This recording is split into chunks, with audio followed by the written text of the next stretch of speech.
quisiera pues proponer algunos términos que hemos venido ciertamente escuchando en los medios de comunicación y que curiosamente han atacado algunos y algunos otros más de forma negativa. El asombro y la expectativa que esperan de este romano pontífice es como empezar una nueva era de la Iglesia, casi como si hablábamos de una ruptura con la línea del pontificado. Yo me atrevería a decir que prácticamente muchos siglos atrás. Las novedades que algunos captan, como el hecho de ser un papa cercano, que se está abriendo al diálogo, que está insistiendo en la defensa de la justicia, de la paz, justamente ayer ese era su discurso, llamándoles aliados a los no creyentes incluso, y las voces que escuchamos aquí y allá, también en un momento dado a nosotros nos podrían parecer negativas o positivas. Yo quisiera proponer a ustedes retomar algunos términos desde la perspectiva del derecho canónico y, como digo, pues han impactado a algunos. El hecho de que el Papa inicialmente esté insistiendo en que es el obispo de Roma. A este respecto, señalo lo siguiente: los cánones 331 del Código de la Iglesia Latina de 1983, el canon 43 del Código de Cánones de las Iglesias Orientales, comienza refiriéndose al Papa como obispo de Roma y sucesor de Pedro. Es el primer canon que abre el apartado que se refiere a la autoridad suprema de la Iglesia y específicamente al título que trata sobre el romano pontífice, sobre el pontífice de la Iglesia. Esto parece indicar que el episcopado romano es como la condición que fundamenta los demás títulos que quizás también hayamos escuchado en algún momento, referidos al Papa: cabeza del colegio de los obispos, vicario de Cristo, patriarca de Occidente, sucesor de Pedro, el mismo título de Papa, a mí me parece que es más coloquial, y algunos otros. Simplemente el código señala que el título referido a la importancia que tiene desde el punto de vista histórico en línea de sucesión con el apóstol Pedro es el de obispo de Roma. Por lo que se refiere pues a este título, en virtud de la fundación de esta sede por Pedro y el testimonio de su martirio, fue reivindicada como su sede propia y primada.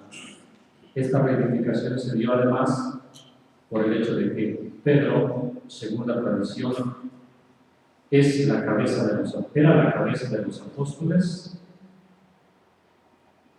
y además la función primacial de Pedro, que correspondía a su sede de Roma, entonces pasa a ser de la incumbencia de su sucesor precisamente en la ciudad de Roma. Había un texto justamente del Concilio Vaticano I que incluso hasta anatematizaba a quienes no consideraran esta afirmación como un punto de referencia para vivir la comunión en la Iglesia. El texto dice así: si alguno pues dijere que no es de institución de Cristo mismo, es decir, de derecho divino, que el bienaventurado Pedro tenga perpetuos sucesores en el primado sobre la Iglesia universal, o que el romano pontífice no es el sucesor del bienaventurado Pedro en esa sede, en el mismo primado, sea anatema. Así termina diciendo este texto de la Pastor Eternus del Concilio Vaticano I.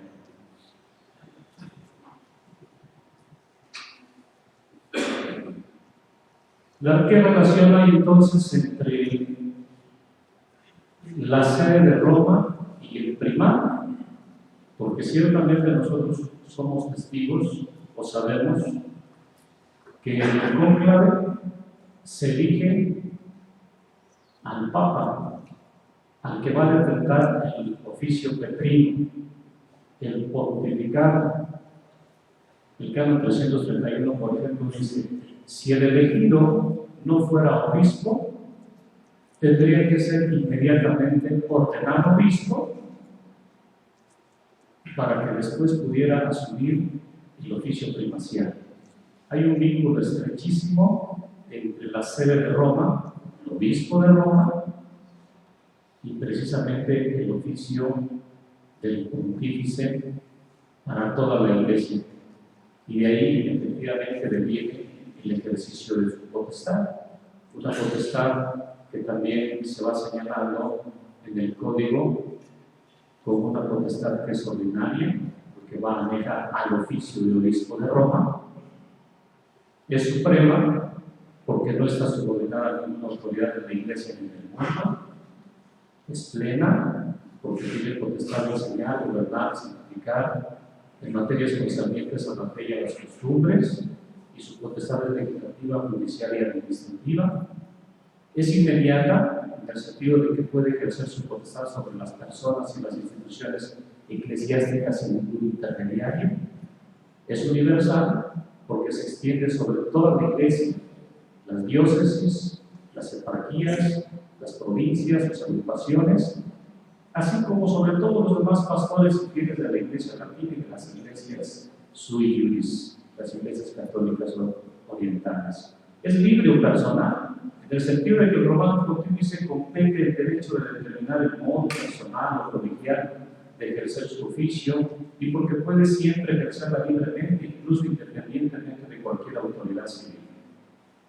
Esta autoridad, evidentemente, tiene una extensión universal, en cuanto que el Papa, como jefe de la entera comunión católica, ejerce su autoridad no solamente sobre la Iglesia latina, sino también sobre las iglesias católicas orientales. Incluso esta potestad se ejercita de diversas maneras.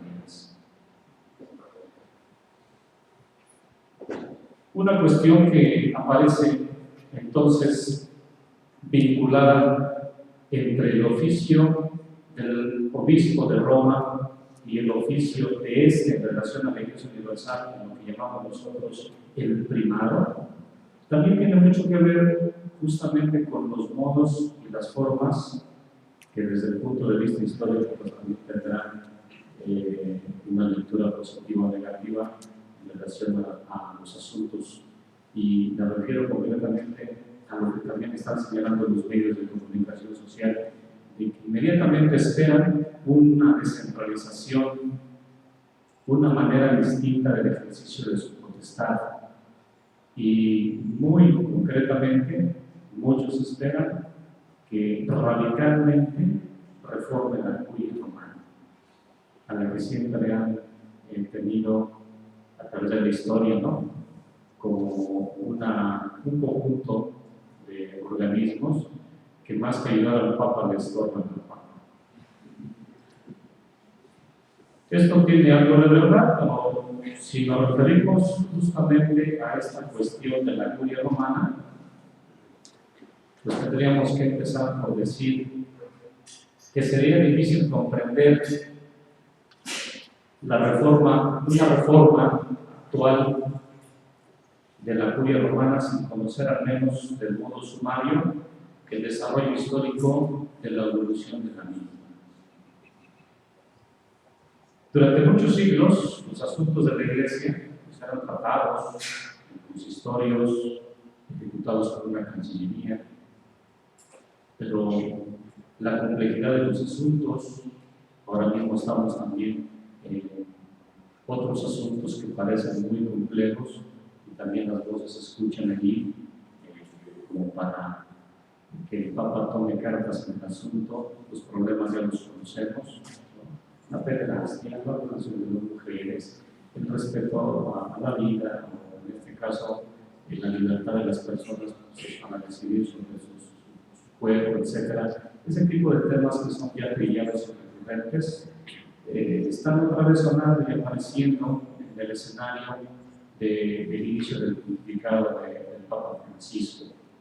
A mí me parece, pues, que habrá que pensar cómo hacer esta reforma, si es que se habla de una reforma. Ha habido reformas, efectivamente. El Papa Sixto V fue el que creó la curia romana y después de muchos siglos, prácticamente la primera reforma fue realizada por el Papa Pío X y después, por razones y la naturaleza del asunto, los acontecimientos, Vaticano II como parteaguas, pues también Pablo VI hizo una reforma, Juan Pablo II hizo otra reforma, el mismo Papa Benedicto XVI hizo prácticamente reformas a la Constitución que actualmente rige la curia romana, que es la Constitución Apostólica Pastor Bonus, de 1988. A mí me parece que entonces el Papa podría seguir esta misma línea de continuidad, pero en el contexto de los tres principios fundamentales que no se puede subrayar: la comunión, la unidad y la comunidad.